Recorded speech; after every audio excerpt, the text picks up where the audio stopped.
Sang ibu hanya meletakkan sebuah boneka di samping putrinya. Ia tidak pernah membayangkan bahwa dalam sekejap mata, boneka itu akan mencekik leher anaknya begitu kuat hingga berdarah. Marah dan kesal, sang nenek membuang boneka itu tanpa tahu bahwa seluruh keluarga mereka akan terlibat dalam sesuatu yang jauh lebih besar. Karena boneka yang mereka beli dari sebuah toko kecil di pinggir jalan itu memiliki roh jahat di dalamnya.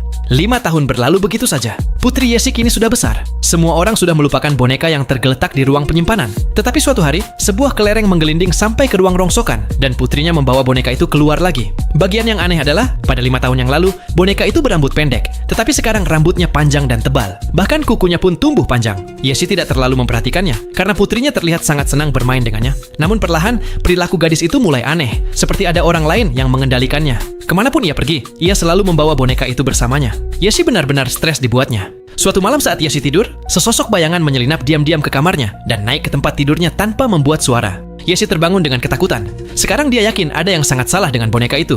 Keesokan paginya, ketika putrinya berangkat ke sekolah, Yesi memasukkan boneka itu ke dalam kantong dan membuangnya ke tempat sampah. Ia pikir semuanya akan beres. Tetapi ketika ia pulang, seseorang mengetuk pintu. Bingung, ia membukanya, dan boneka itu kembali. Marah besar, ia mulai memukulnya tanpa berpikir.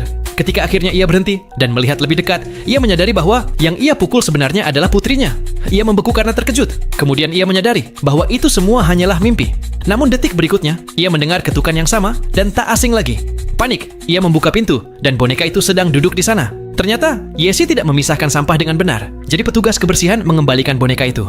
Ketika ia melihat mereka mengumpulkan sampah di bawah, ia bergegas mendekat dan menyerahkan boneka itu kepada mereka lagi. Ia pikir kali ini boneka itu akan lenyap. Namun baru 10 menit kemudian, sirene keras berbunyi di bawah.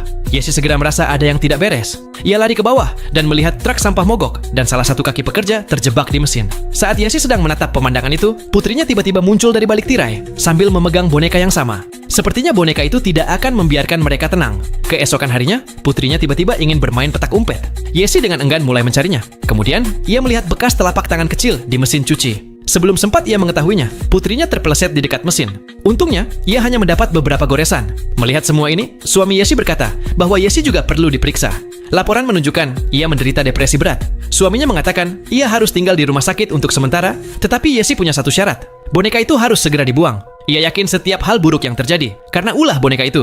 Suaminya lalu menelepon kuil terdekat dan meminta mereka untuk membakar boneka itu. Tetapi kuil itu mengatakan kuota bulanan mereka sudah penuh dan mereka bisa membakarnya bulan depan. Namun ketika ia mengirimkan foto boneka itu kepada mereka, mereka langsung menelepon balik dan menyuruhnya membawanya segera. Saat itulah ia menyadari ada sesuatu yang sangat salah. Ia mencari nama yang tertulis di kemasan boneka itu secara daring dan menemukan bahwa boneka itu dibuat oleh pengrajin tua terkenal untuk mengenang putrinya yang telah meninggal.